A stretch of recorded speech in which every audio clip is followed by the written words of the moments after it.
Federal government of Nigeria has said that the flooding situation in Maiduguri, the Borno state capital, by far exceeded the estimates of the government, describing the current natural disaster in northern state as the worst case since decades in the history of Nigeria.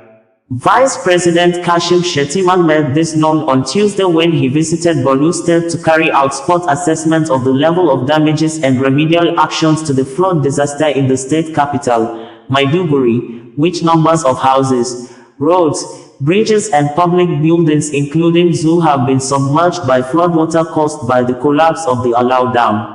Vice President Kashim Shettima said, "I am deeply devastated by the flood that has engulfed Maiduguri and its environs.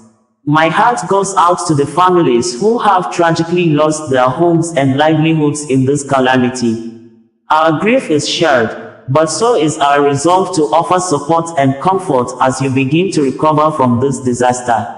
Now, more than ever, we are compelled as a nation to come together to overcome the losses suffered, and we are committed to finding lasting solutions to this recurring issue."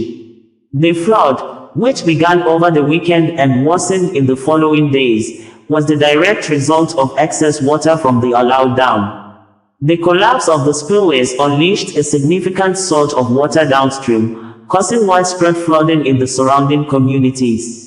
As we speak, efforts are ongoing to evacuate and resettle residents in the affected areas, while ensuring the provision of food, shelter, and medical assistance until the situation stabilizes.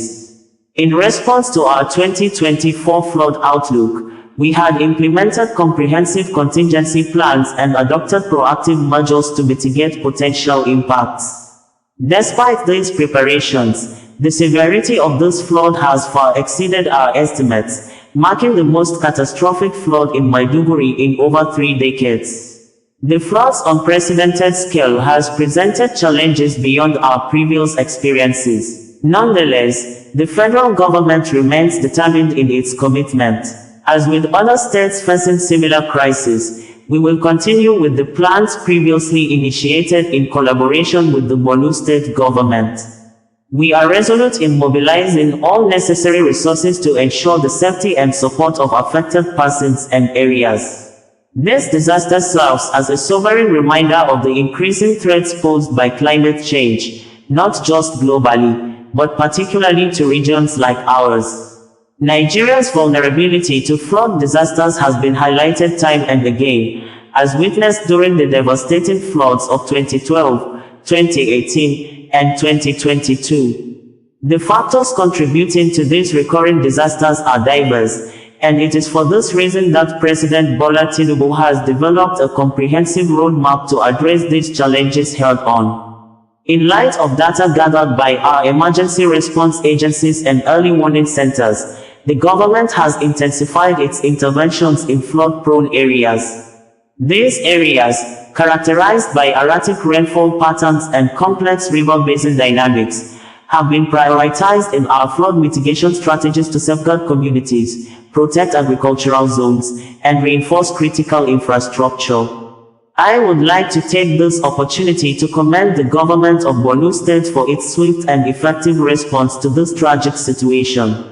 I also want to acknowledge the remarkable resilience of the good people of Maiduguri and surrounding areas, who have demonstrated extraordinary compassion by being their neighbors' keepers. His Excellency, President Bola Tinubu, has not only expressed his deepest sympathies but has also assured that the federal government will prioritize the welfare of the affected communities. In collaboration with Governor Professor Zulum, we are determined to ensure that our mitigation and recovery efforts reach every corner impacted by this disaster. I am in Maiduguri to oversee the implementation of comprehensive flood mitigation measures. These measures will be in line with our flood outlook reports, which are informed by historical data, climate forecasts, and hydrological modeling, to provide a clear path forward in managing the varying degrees of flood risks across different regions and timelines. We will overcome this tragedy as long as our resolve remains strong, as long as we remain united, as long as we remain compassionate, And as long as we prioritize strategic actions to emerge from this even stronger than ever. OsazuwaAkonedo, bringing you the news in a more digital way.